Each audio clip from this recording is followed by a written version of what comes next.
आप सभी YouTube family को राधे राधे, जय श्री कृष्णा। स्वागत करती हूँ अपने यूट्यूब चैनल पे।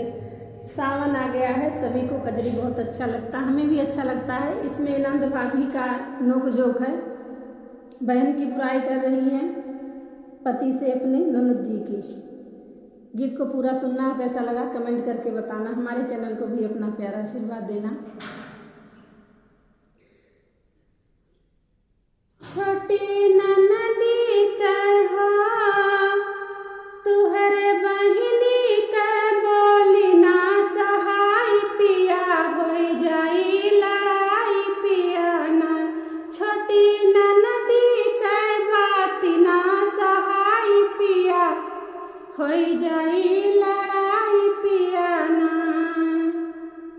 जब हम खाई दाल भात वन के माचऊ तपात, जब हम खाई दाल भात वन के माचऊ तपात, जैसे खाई थे हो जैसे खाई थे मन के कमाई पिया, हो जाई लड़ाई पिया ना।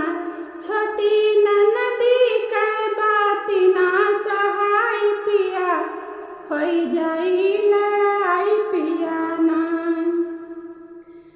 बाटी मुहवा का जोर रोज कर तोर मोर, बाटी मुहवा का जोर रोज कर तोर मोर, रोज कर तोर मोर, रोज कर तोर मोर। अपने मुँह से कर अपन बड़ाई पिया, हो जाई लड़ाई पिया ना।